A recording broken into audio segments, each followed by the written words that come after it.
And you are now saying that if anybody should be criminally charged in this case, it is the prosecutors. Why? Well, first of all, anybody who is involved in a shooting should be investigated, and perhaps there should be charges against Zimmerman. So let's put that aside for a second.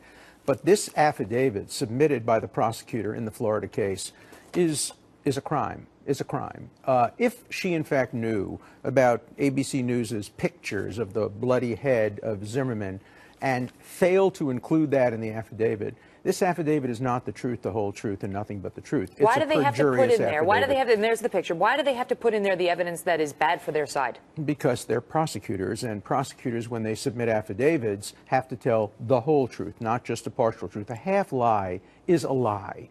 And by suggesting that, as they do in this, Zimmerman confronted Martin and a struggle ensued, the passive voice, without describing the fact that there is evidence that during the struggle, Martin may have been on top, Zimmerman on bottom, and the bloody head may have been caused, according to Zimmerman, by the banging of his head against the ground. You can't leave that kind of evidence out when you're seeking to indict or inform against somebody. That's the job, to present the truth and the whole truth. It has obligations under the law not to suppress evidence, not to hide exculpatory evidence, and to seek justice. Not to seek justice for Trayvon or for Zimmerman, but to seek justice for the entire society. That's their job, to make sure that there is a just result.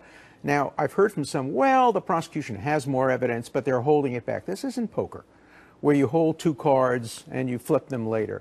This is the justice system. And the justice system has to be resolved by our usual procedures. Better 10 guilty go free than 1 innocent be wrongly confined, proof beyond a reasonable doubt, and all the evidence of innocence must be set out by the prosecution. The United States Supreme Court has said that repeatedly. But they will. They'll do it at trial. They have to do it in the probable cause affidavit. Too late. You don't indict based on false information.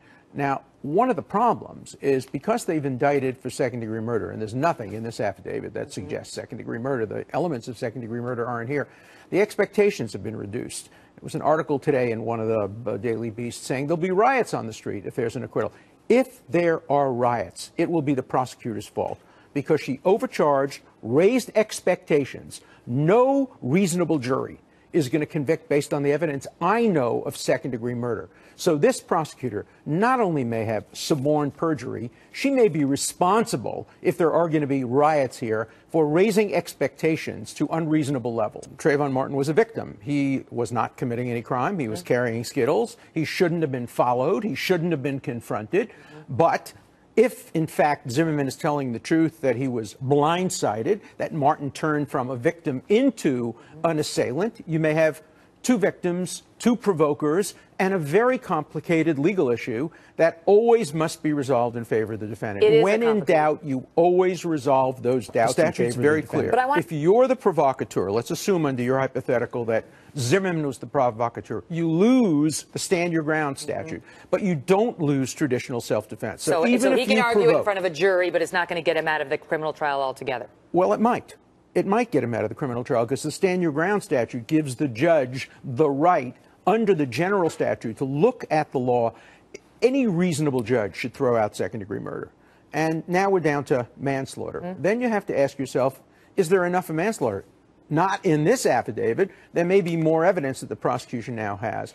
But my great fear is that the prosecutor has raised the stakes, has raised expectations, and she may be responsible for whatever the results are if there are going to be an acquittal, which I suspect there will be in this case. Why did she do that? Because she's a politically elected person who was appointed to get Zimmerman. She was appointed to prevent riots. She wasn't appointed to do justice.